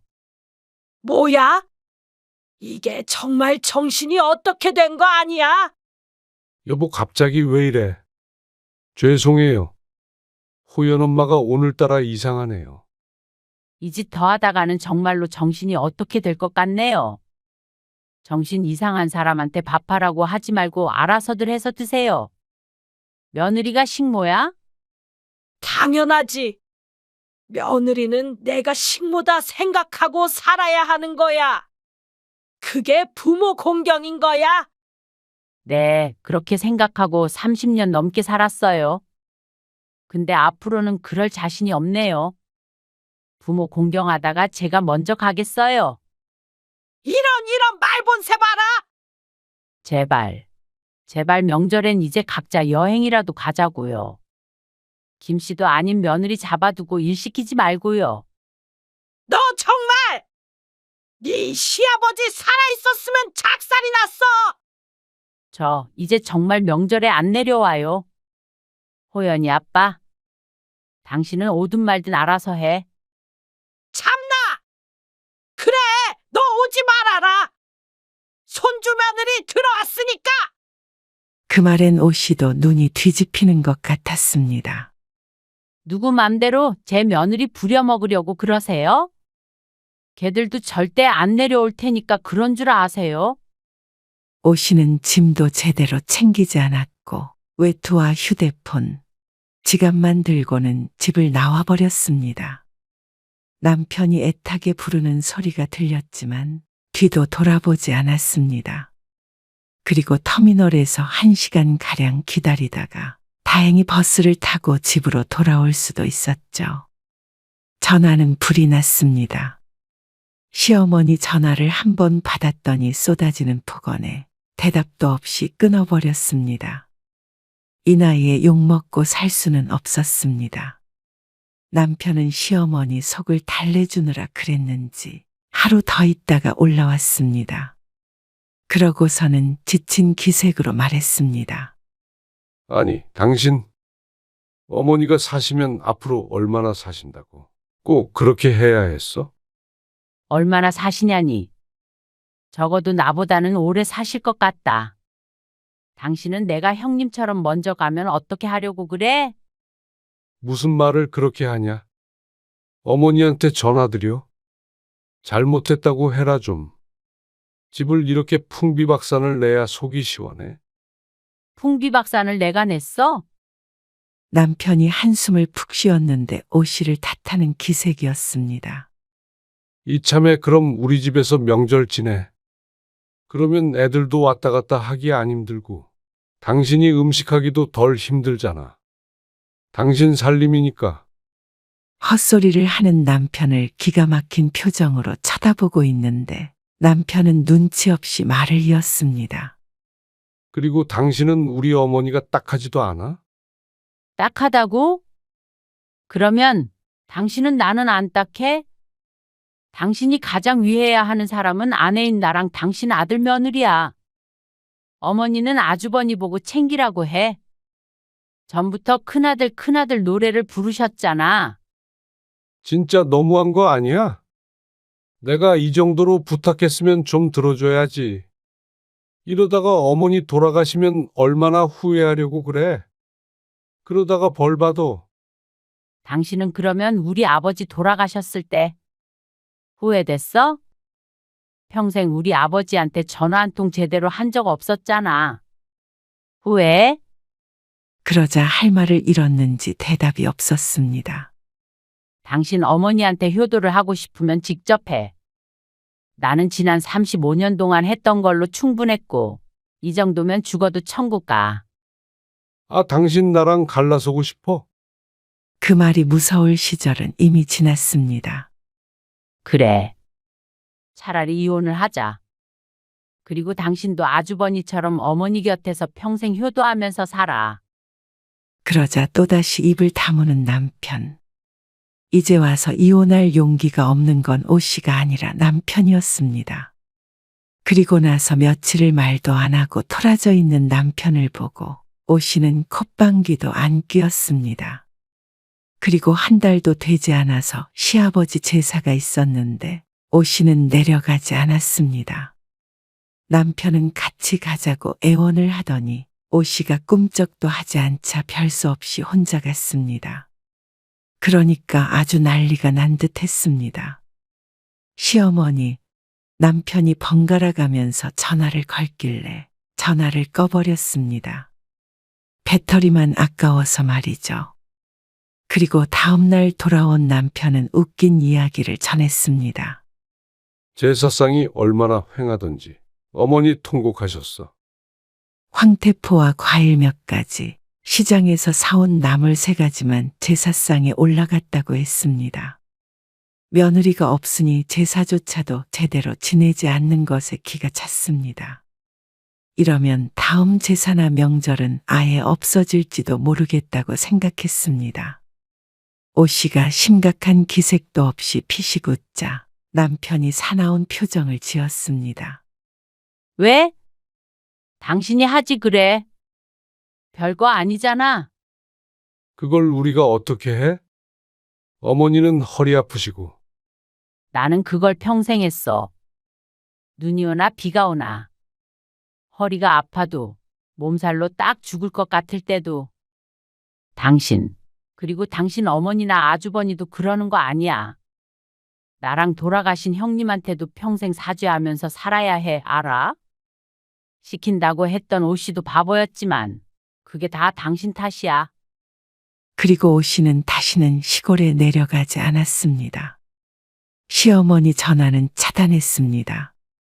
남편이 또 그 이야기를 꺼냈지만 이혼 서류를 내밀자 그 말은 금기어가 되어버렸죠.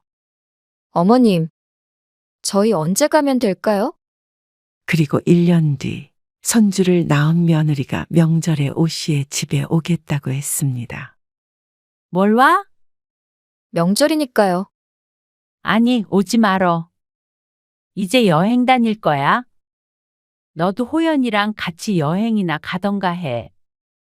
집에서 쉬던가. 어쨌거나 명절이라고 찾아오는 거는 절대로 하지 말아라. 지긋지긋하다. 나중에 시간 날 때 애기 한번 데리고 놀러 나와. 그래도가 어디 있어. 그냥 명절엔 시엄마는 집에 없구나 하고 생각하면 돼. 며느리와 전화를 끊고 명절에 무얼 할까 생각하고 있는데 남편이 서성거렸습니다. 당신 시골 가는 거는 안 말리니까 알아서 해. 그러자 남편이 웬일인지 이번에는 내려가지 않겠다고 했습니다. 어디 여행 간다며? 나도 가야지. 오 씨는 잠시 남편을 응시했습니다. 그러든가. 그리고 무심히 대꾸했습니다. 그렇다고 남편에게 마음을 연 것은 아니었습니다. 언제라도 똑같은 일이 벌어진다면 남편을 내쳐버릴 각오도 되어 있었습니다. 이미 60이 넘은 나이에 누구 눈치 보며 사는 것도 의미가 없었습니다. 남편도 포함해서 말이죠. 그러니까 사는 게 편해졌습니다. 시간이 지나자 오히려 시어머니가 남편을 통해서 아쉬운 소리를 했고 남편도 오 씨의 눈치를 보았죠. 하지만 여전히 오 씨의 마음은 돌아서지 않았고 이제부터는 자유롭게 살 생각이었습니다. 한 번 사는 인생이니 남은 인생이나마 제대로 살기로 했습니다.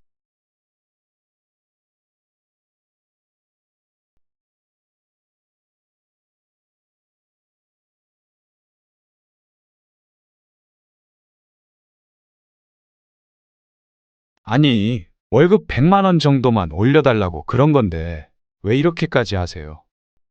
100만 원이 네 집게 이름이야. 땅을 파면 100만 원이 나와. 웃기는 놈이네, 이거. 장모님이 애도 봐주시잖아요. 월급 드려야죠. 누가 드리지 말래? 네 돈으로 줘. 그리고 보고 싶은 손주 실컷 보시라고 그래. 누구는 보고 싶어도 못 보는 손주니까. 못 보다뇨. 제가 앞으로 자주 데리고 올게요. 아이고, 됐다. 안 보면 그만이야. 아버님, 부모가 호구인 줄 알아? 너희 안 오는 게 더 화목해. 오지 말라고 하니까 아까 표정이 밝아지던데. 그러니까 너희 원하는 대로 다 해주잖아. 시집이라면 진저리를 치니까. 우리가 너희 인생에서 사라져주면 되는 거 아니야? 오늘 이야기 속 주인공은 62세 신숙경 씨입니다. 그리고 그녀의 아들과 며느리에 관한 이야기입니다. 결혼할 때 10원 한 장 들고 오지 않았던 며느리. 혼수 대신 아이를 데리고 왔던 며느리. 신 씨는 모두 괜찮았습니다. 내 아들이 좋아하는 사람이기 때문에 둘이 잘 살면 그만이라고 생각했고 편히 살게 하기 위해서 경제적 지원도 아끼지 않았습니다. 그런데 둘이 잘 사는 것의 의미가 신 씨 부부를 경시하고 만남에 넌더리를 내도 괜찮다는 의미가 아니었습니다. 최소한의 가족 노릇도 하기 싫다는 며느리와 그런 며느리를 점점 닮아가는 아들. 그래놓고는 경제적인 지원은 갈수록 더 받길 바라는 염치 없는 아들과 며느리가 어처구니 없었습니다. 거기에 더해 신씨 부부에게서 받은 돈으로 손주를 봐주는 안사돈에게 월급을 주는 걸 보니 더 이상은 아들네 편히 살라고 도와줄 이유가 없어 보였습니다. 시집이라는 이유만으로 신씨 부부에게는 철벽을 치는 며느리가 신씨에게 바라는 것은 돈밖에 없는 듯 했으니 말이죠. 지금껏 주고 있던 지원을 끊으면 그동안 표정이 어떻게 변할지 눈에 선했습니다. 신씨 부부는 딸 하나, 아들 하나가 있었습니다.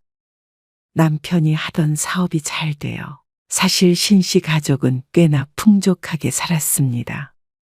딸과 아들도 부족함 없이 컸고 원하는 공부도 마음껏 시킬 수 있었습니다. 돈이 있다고 무조건 행복한 것은 아니었지만 적어도 돈 때문에 불행할 일은 없었습니다. 신씨도 남편도 가족이 최우선인 사람들인지라 신씨 가족은 무척 화목했습니다. 아들, 딸도 크게 엇나가지 않고 열심히 공부해서 둘 다 좋은 대학을 졸업하게 되었습니다. 그리고 신씨는 그런 행복은 계속해서 이어질 것이라고 믿어 의심치 않았습니다. 좋은 소식 못 들려드려서 죄송해요. 뭘 죄송해? 너무 초조하게 생각하지 마. 아들은 침울한 얼굴을 하고 있었습니다. 대학을 졸업한 지 꽤 되었지만 아직 취업을 하지 못하고 있었기 때문이었습니다. 큰딸은 졸업과 동시에 입사를 했기 때문에 아들이 취업 문제로 골머리를 썩게 될 줄은 몰랐습니다. 우리나라에서 손꼽히는 대학을 나왔기 때문에 더욱 그랬습니다. 그래, 네 엄마 말이 맞아. 급하게 생각할 건 뭐 있어. 그래도요. 죄송해요. 열심히 하면 언젠가는 되겠지. 따로 나가서 살고 있는 아들의 생활비를 신씨 부부가 지원해주고 있었습니다. 취업할 때까지는 그럴 생각이었습니다. 그런데 아들이 자꾸 면접에서 떨어지다 보니 주눅이 든 것 같아서 마음이 좋지 않았습니다. 신씨 부부는 아들을 격려했지만 그 뒤로도 좋은 소식은 들려오지 않았습니다. 정환이랑 통화했는데 요즘 좀 괴로운 것 같더라고. 어느 날 신씨가 딸과 통화를 하고 있는데 아들에 관한 이야기를 들었습니다. 취업 때문에? 그렇지. 요즘에 취업하기 진짜 힘들잖아. 근데 정환이 친구 승우 알지? 고등학교 동창? 응, 걔가 이번에 최종 합격했다고 하더라고. 아들과 가장 친한 친구가 대기업에 입사했다는 소식이었습니다. 그리고 그걸 들은 아들은 상당히 박탈감을 느낀 모양이었고 말이죠. 요즘 그렇게 힘든가 보다? 회사 들어가는 게 그렇긴 하지. 30 넘고도 취업 못하는 사람도 많으니까. 그렇게 생각하니 조금 걱정이 되기도 했습니다. 막연히 열심히 하면 되겠지 생각했는데 그게 아닐 수도 있다는 말이었습니다. 그리고 그 말이 현실이 된 듯 아들은 한참을 본의 아니게 백수 생활을 하게 되었습니다. 그걸 보다 못한 남편이 아들에게 말했습니다. 남편의 회사에 들어와서 일을 하라고 말이죠. 딸도 다른 회사에 들어갔기도 했고 가업으로 물려줄 생각도 없었기에 아들과 함께 일하는 건 신씨도 남편도 생각해 본 적이 없었지만 아들을 그대로 둘 수도 없었습니다. 아들은 며칠 동안 생각하더니 그러겠다는 대답을 했습니다. 아들도 그간 마음고생이 상당했던 모양이었죠. 예정에 없던 일이었지만 아들은 남편의 회사에 들어간 뒤로 많이 밝아졌습니다. 넉넉히 주는 월급 때문인지 직업이 생겨서 그런 것인지 어쨌거나 신씨 부부도 차라리 잘 됐다고 생각했습니다. 그리고 얼마 뒤에는 딸이 먼저 결혼을 했습니다. 결혼 당시엔 전부 반씩했고 서울에 있는 아파트를 사서 신혼을 시작했습니다. 사위는 같은 회사를 다니는 동료였고 아주 살가운 편은 아니었지만 예의 있고 점잖아서 마음에 들었습니다. 그렇게 큰 탈 없이 결혼한 터라 아들도 그렇게 될 것이라고 생각했습니다. 하지만 예상치 못한 상황 속에서 결혼을 시키게 되었죠. 저 결혼하려고요. 갑작스러운 아들의 연락에 놀랐습니다. 전혀 그런 기미가 없었는데 뜬금없이 결혼을 하겠다니 말이죠. 누구랑? 신씨도 모르게 바보 같은 질문이 튀어나갔습니다. 만난 지 6개월 정도 됐는데요. 그런데 결혼을 한다고? 의아해서 물어보자 아들이 잠시 말을 골랐습니다. 그러면서 하는 소리에 신씨 부부는 깜짝 놀랐습니다. 만난 지 1년도 안 돼서 결혼하겠다는 이유는 혼전 임신 때문이었습니다. 신씨가 만나보질 못했으니 천천히 알아갈 시간도 없었습니다. 그런데 예비 며느리가 어떤 사람인지 아들의 설명을 들을수록 신씨의 표정이 묘해졌습니다. 며느리는 30살이라고 했고 직장에 다니지 않고 있다고 했습니다. 아, 아직 취업 준비 중이야? 아들도 오랫동안 취업 준비를 했고 지난번에 딸이 30 넘도록 취직 못하는 사람도 많다기에 예비 며느리도 비슷한 경우라고 생각했습니다. 아니요, 그건 아니고요. 알바하고 있어요. 그런데 다른 경우인 듯 했습니다. 카페에서 알바만 하고 지내고 있다는 말에 당황스러웠습니다. 나이 30에 회사에 들어갈 생각 없이 아르바이트만 하고 사는 건 신씨의 상식과는 벗어난 것이었습니다. 아이가 아니더라도 결혼 생각했어요. 아들은 아이 때문에 결혼을 하려는 건 아니라고 했습니다. 다만 조금 일정을 당기는 것뿐이라고 말이죠. 신씨도 남편도 얼떨떨하긴 했지만 결혼을 반대하지 않았습니다. 뱃속에 있다는 아이 때문이기도 했고 어차피 아이 낳아 기르다 보면 가정을 책임지는 건 아들이라고 생각했으니 말이죠. 그래서 며느리가 직장이 없는 것이 큰 문제가 되지는 않는다고 생각했습니다. 그리고 결혼에 며느리네 집에서 돈을 보태지 못한다고 했을 때도 그저 고개만 끄덕였습니다. 집은 엄마 아빠가 사주려고 해? 감사해요. 호연이 부모님도 감사하다고 꼭 전해달라고 하셨어요. 사돈네도 한 푼도 없이 갑작스레 딸을 시집 보내려니 심란할 듯 했습니다. 됐어. 돈이야 있을 수도 없을 수도 있는 거지. 경제적인 문제는 신씨 부부가 충분히 도움을 줄 수 있었습니다. 그렇기에 사돈네가 어려운 것도 개의치 않았습니다.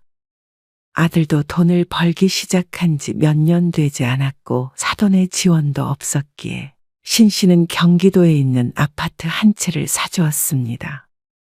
금액으로 따지면 10억 정도 하는 집이었습니다.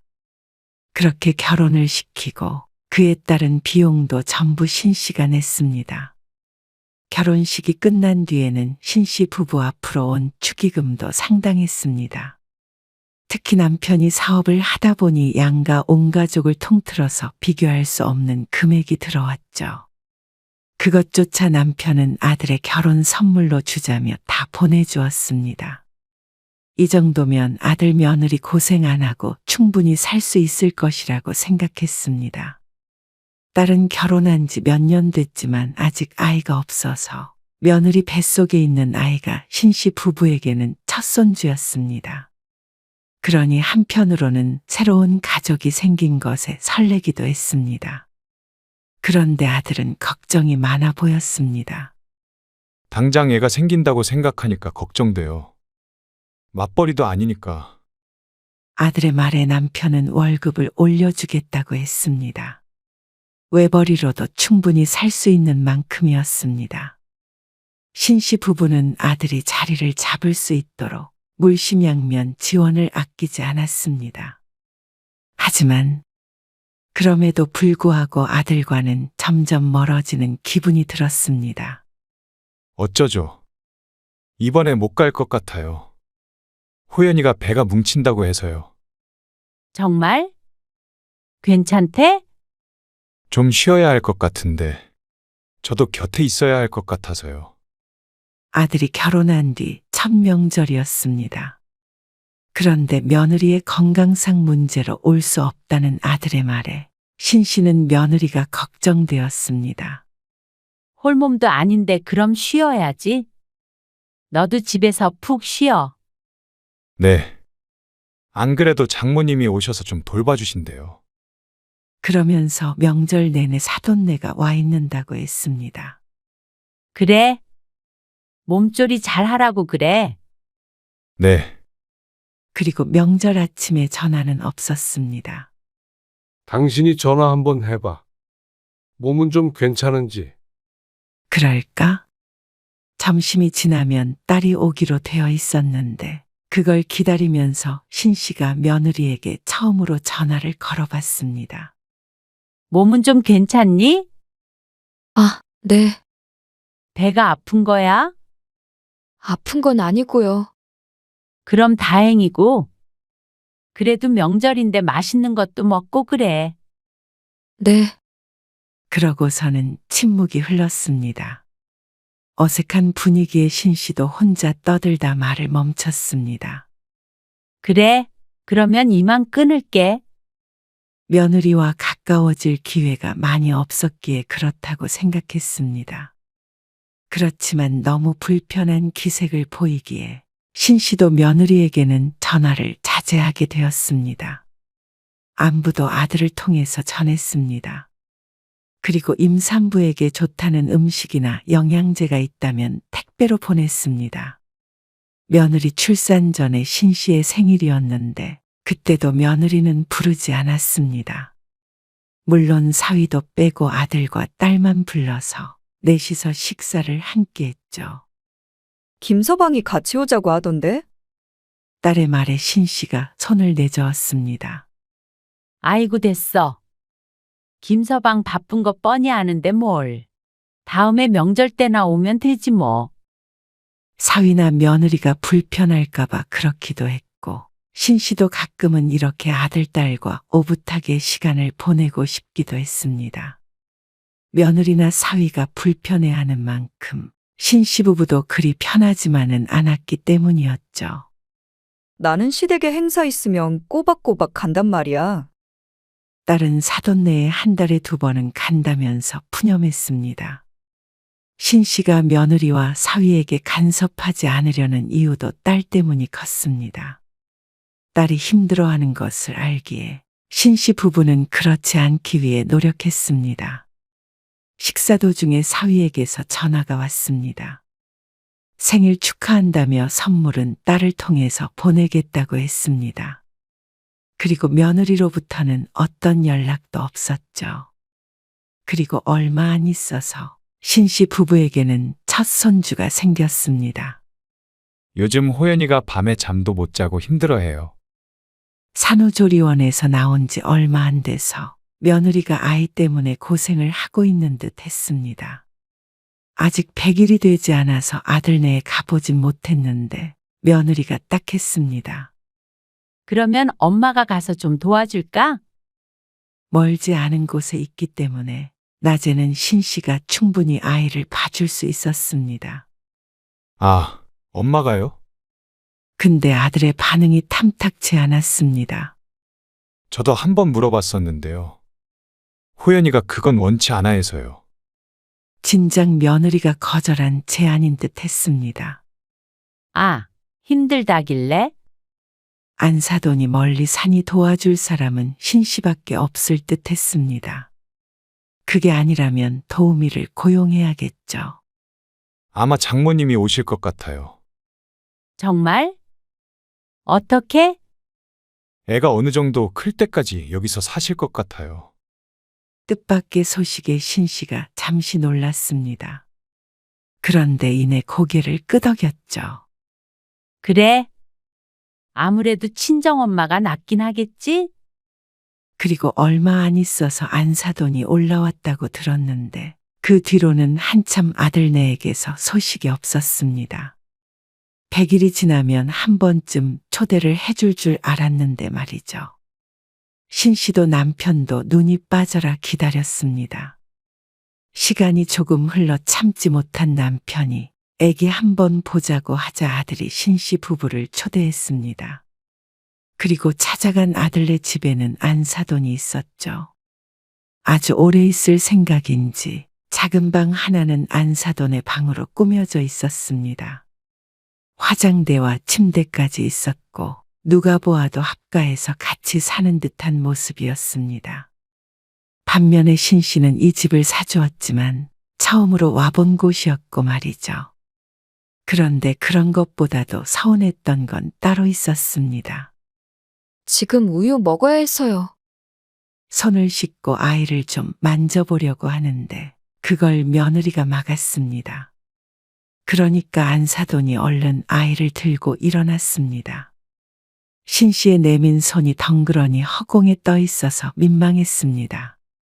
그리고 그 뒤로도 신 씨 부부가 아이를 제대로 보지도 못하게 했습니다. 우유 먹어야 해서 안 된다더니 기저귀 갈아야 한다, 재워야 한다 하면서 어쩐지 접촉을 차단하는 것 같은 느낌마저 들었습니다. 그때가 되니 신 씨도 기분이 이상해졌습니다. 환영받고 있지 못한다는 느낌이 강했습니다. 며느리가 시부모를 편하게 생각하지 않는다는 건 알고 있었지만 이 정도로 남처럼 대할 줄은 몰랐습니다. 순간 옆을 쳐다보았는데 같이 간 딸도 묘한 표정을 지었습니다. 며느리가 피곤한 기색을 보이길래 신 씨의 엉덩이가 들썩거렸습니다. 어서 일어나야 할 것만 같았습니다. 그런데 신 씨가 일어나기도 전에 아들이 말했습니다. 이만 가보셔야 할 것 같아요. 안 그래도 갈 거야. 딸은 기분 상한 티를 냈지만 신 씨는 웃어넘겼습니다. 그리고는 집에 가기 전에 아들을 따로 불러 카드를 꺼내 주었습니다. 이게 뭐예요? 이걸로 몸에 좋은 음식 좀 사서 먹여. 집에만 있는 것도 힘들 거 아니야. 아니면 나가서 좋은 것 좀 사주고 그래. 아, 정말요? 감사합니다. 아들의 얼굴이 확 폈습니다. 카드를 받아들더니 신 씨를 끌어안기까지 했습니다. 나중에 애기 데리고 한번 갈게요. 그래. 신 씨는 그러고 나서 집으로 돌아왔습니다. 카드를 준 것을 본 딸이 그런 신 씨에게 핀잔을 했습니다. 카드는 뭐하러? 줘. 뭐가 예쁘다고. 에이, 고생했잖아. 딸이 혀를 찼습니다. 어느 정도 쓰고 카드를 돌려줄 거라고 생각했지만 카드는 오랫동안 신 씨에게 돌아오지 않았습니다. 그리고 안사돈이 있다는 핑계로 다시 초대받지도 못했습니다. 첫손주라 신 씨 부부에게도 무척 예쁜 아이였는데 안사돈이 돌아갈 때까지 좀 참자 싶었습니다. 하지만 그런 날은 몇 달이 지나도 오지 않았습니다. 그런데 신 씨가 주었던 카드는 매달 300만 원씩 긁혔습니다. 메시지가 오는 내역을 보니 생활비를 카드로 쓰고 있는 듯 했습니다. 아이를 키우려면 돈이 많이 들 테니 신 씨는 그것으로 아무 말도 하지 않았습니다. 하지만 신 씨가 아무리 아들네 부부를 배려하고 가까워지려고 노력해도 그건 양방향이 될 수 없었습니다. 어쩌다 가끔 만나면 느껴지는 벽이 있었습니다. 며느리는 꼭 다가오지 말라는 걸 온몸으로 표현하는 것 같았습니다. 애 낳고 1년간은 며느리는 명절에도 오지 않았고 아이가 어느 정도 커도 아이와 함께 아들만 왔습니다. 그동안 며느리는 코빼기도 보기가 힘들었습니다. 그리고 돌이 지나자 며느리가 함께 아이를 데리고 왔습니다. 이것 좀 같이 놔줄래? 아, 애기 때문에요. 명절 당일날 아침 찾아온 아들네. 아들도 며느리도 거실 소파에 앉아서 아이만 보고 있었습니다. 정작 돌이 지난 아이는 혼자 노느라 여기저기 쏘다니고 있었는데 말이죠. 원래 명절엔 신씨 가족은 너나 할 것 없이 함께 식사 준비를 하고 치우기도 했습니다. 예전부터 그렇게 지냈습니다. 요리는 신씨가 하더라도 말이죠. 그래서 명절이라고 갈등은 없었습니다. 물론 며느리와 사위는 일을 시키지 않았지만 아들까지 저럴 줄은 몰랐습니다. 정환아, 아빠가 이거 옮길 테니까 설거지 좀 해라. 내내 동안 표정으로 앉아있던 며느리는 남편의 말에 아들이 일어나려고 하자 팔을 붙잡았습니다. 어디 가? 설거지 좀 하게. 그럼 나 혼자 앉아 있으라고? 그 말에 아들이 다시 자리에 앉았습니다. 그 모습을 본 신씨 부부는 일그러지는 표정을 애써 펴야 했습니다.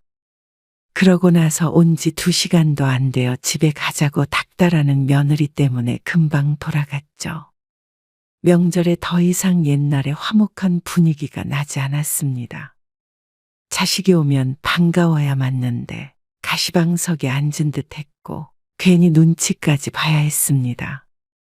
차라리 일찍 돌아가는 게 마음이 편하기도 했습니다. 신씨 부부는 아들네와 가까이 살았지만 1년에 2~3번 볼까 말까 했습니다. 그런데 이렇게 만나는 날에도 싫은 티를 숨기지 못하니 괘씸하기도 했습니다. 손주가 예뻤는데 제대로 예뻐할 기회조차 주지 않았습니다. 며느리가 하도 그러니까 며느리와는 만날 일이 잘 없는 딸까지 기가 막혀 했습니다. 아니, 나도 며느리지만 좀 너무한 것 같아. 남도 아니고 왜 그렇게까지 철벽을 쳐? 신씨도 이유를 몰랐습니다. 그렇다고 시집살이를 시킨 것도 아니었으니 말이죠. 그러면서 엄마 카드는 계속 쓰고 있는 거 아니야? 그 말도 맞았습니다. 아직 매달 카드는 결제가 되고 있었습니다. 그런데 아들과 며느리의 만행은 점점 도를 지나쳐갔습니다. 갑자기 해외여행을 간다고. 회사는 어떡하고? 갑자기 보름 뒤에 여행을 가야 하니 회사를 빠지겠다는 아들의 말에 남편이 어이없어 하자 아들이 대답했습니다. 어차피 아버지 회사인데요. 뭘? 뭐야? 장모님도 그동안 고생하셨으니까 보상은 좀 해드려야죠. 아이를 돌봐주는 일이 힘들 거라는 걸 알고 있었지만 아들은 너무 대책이 없었습니다. 그런데도 무슨 배짱인지 몰랐습니다. 당장 5일 동안 회사를 빠지겠다는 아들은 책임감조차 없었죠. 하지만 남편은 참았습니다. 아들의 말대로 그동안 고생한 안사돈을 생각해서 말이죠. 돌아오면 따끔하게 얘기를 해야지. 그래서 우선은 그러라고 했습니다. 그런데 해외여행을 다녀온 지 얼마 되지도 않아서 아들은 또다시 황당한 말을 했습니다. 어느 날 주말 남편에게 연락한 아들이 월급을 올려달라는 말을 했다는 소리를 들었습니다. 월급을 또 올려줘? 그러니까 말이야. 자기 장모한테 월급을 줘야 한대잖아. 아, 애기 봐주니까? 그래. 근데 그걸 뭐 300만 원씩 줘야 된다면서. 월급 좀 올려달래. 그동안에도 200만 원씩 줬다던데. 조금 기가 막혔습니다.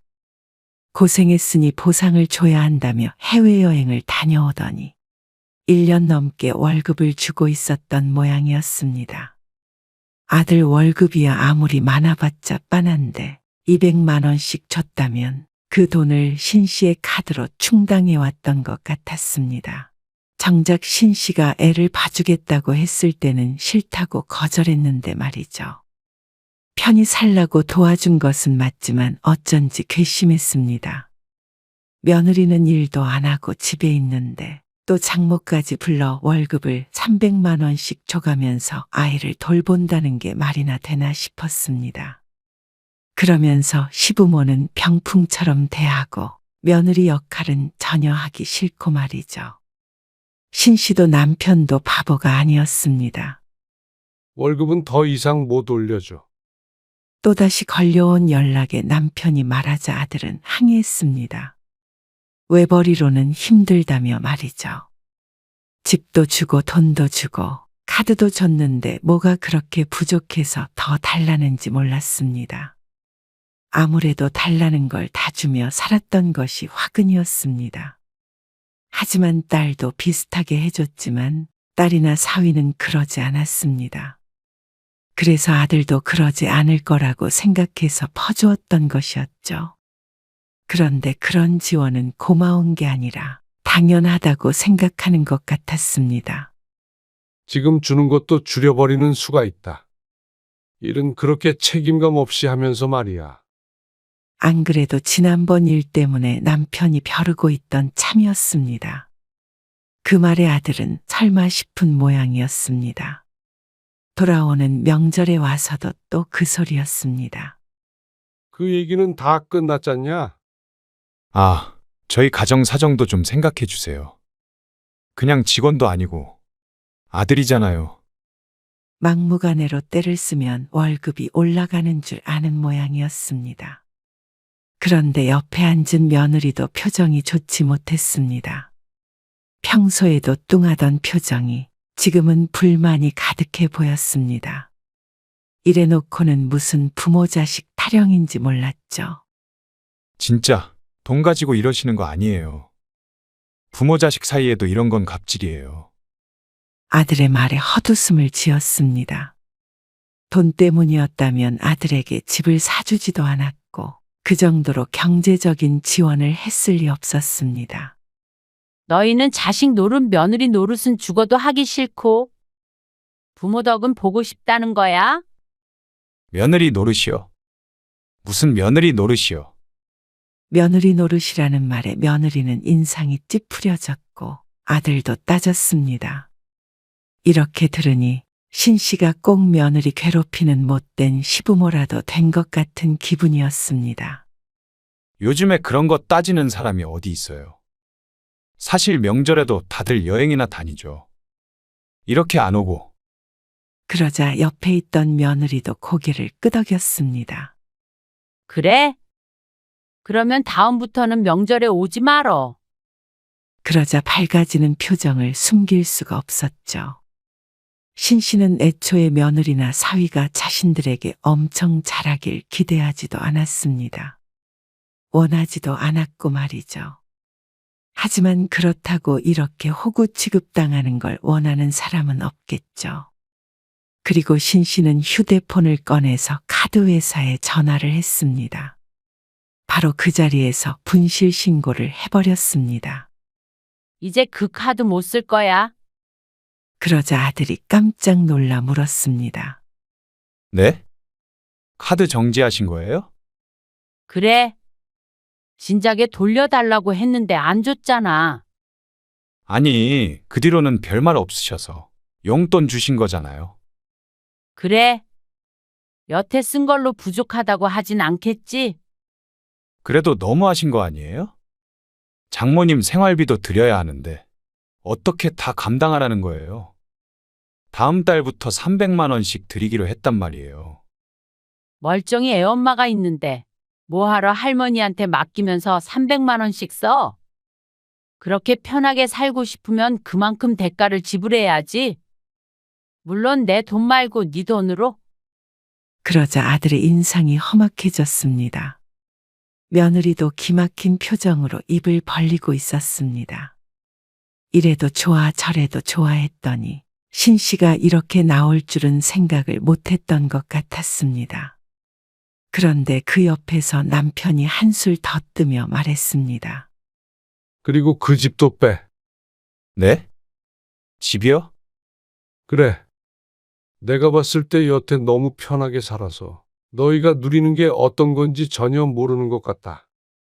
아니, 카드는 그렇다 치더라도 어떻게 집을 빼라고 하세요? 내 맘 아니냐? 내 집인데. 집을 살 때 남편의 명의로 샀던 것이 신의 한 수였습니다. 순식간에 눈앞에서 10억이 날아가니 아들이 아차하는 표정을 지었습니다. 둘이 형편에 맞게 작은 집으로 옮기든 말든 알아서 해. 사돈 월급을 주든 뭐라든 그것도 네 돈으로 하고 말이야. 그것을 다 감당하려면 아들의 월급으로는 터무니없이 부족할 것이었습니다. 일단 집은 살 수 없는 건 당연했죠. 아들도 며느리도 얼굴이 하얗게 질렸습니다. 돈 가지고 그러면 안 된다고? 갑질은 바로 이런 거 아니야? 아, 엄마. 그래도 자식이니까 당장 깡통차게 할 수는 없겠지. 애도 있고. 회사는 당분간은 다니게 해주마. 근데 지금부터 이직 준비해라. 3개월 정도는 유예기간을 줄 테니까. 그러자 아들은 사태의 심각성을 깨달은 듯 남편의 팔을 붙잡았습니다. 아니, 월급 100만 원 정도만 올려달라고 그런 건데 이렇게까지 하세요. 100만 원이 네 집게 이름이야? 땅을 파면 100만 원이 나와? 웃기는 놈이네 이거. 장모님이 애 봐주시니까 그거 드리려고.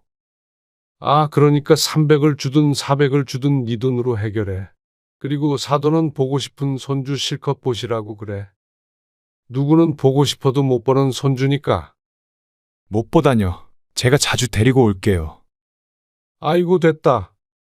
안 보면 그만이야.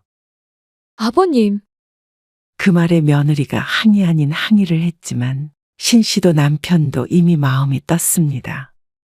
부모가 호구인 줄 알아? 너희 안 오는 게 더 화목해. 그래. 오지 말라고 하니까 아까 표정이 밝아지던데. 그러니까 너희 원하는 대로 다 해주잖아. 시집이라면 진저리를 치니까 우리가 너희 인생에서 사라져주면 되는 거 아니야? 그런 거 아니에요. 뒤늦게 며느리가 항변을 해보았지만 듣고 싶지 않았습니다. 그동안 할 말이 없어서 가만히 있던 것이 아니었습니다. 시간이 지나면 나아질 것이라고 생각했습니다. 며느리가 딸처럼 될 수 없다는 것도 알기에 그 이상을 바란 것도 아니었고 말이죠. 그런데 기본도 안 되어 있고 뻔뻔하기까지 한 아들이나 며느리에게 더 이상 돈을 쏟아부을 필요성을 느끼지 못했습니다. 여태 누리던 게 얼마나 큰 것이었는지 이참에 깨닫게 해주고 싶었습니다. 남들보다 편히 살았으면 고마운 줄 알아야 할 텐데 부모를 돈대주는 기계로 여기는 모습이 꼴보기 싫었습니다. 이런 아들이나 며느리라면 신씨도 안 보고 사는 게 마음이 편했습니다. 1년에 두세 번 보는 걸로 만족할 수 있는 신씨였는데 아들의 욕심이 모든 걸 망쳤습니다. 이제는 1년에 두세 번이 아니라 남보다도 못한 사이가 되어버린 듯 했습니다. 하지만 후회는 되지 않았습니다. 만약 앞으로 10년, 20년 이렇게 퍼주면 결국 말년에 더 큰 후회를 할 것이 불보듯 뻔했으니 말이죠. 딸은 뒤늦게 얘기를 듣고 혀를 찼습니다. 복을 자기 발로 찼다며 남동생을 안타까워했죠. 하지만 아들은 후회해도 이미 늦었습니다. 카드는 정지시켰고 남편은 아들을 결국 집에서 내쫓았습니다. 그리고 한 달 뒤에는 회사에서도 자를 예정이었습니다. 아들과 며느리가 눈물바람으로 매달렸지만 적어도 지금은 결정을 번복할 마음이 없었죠.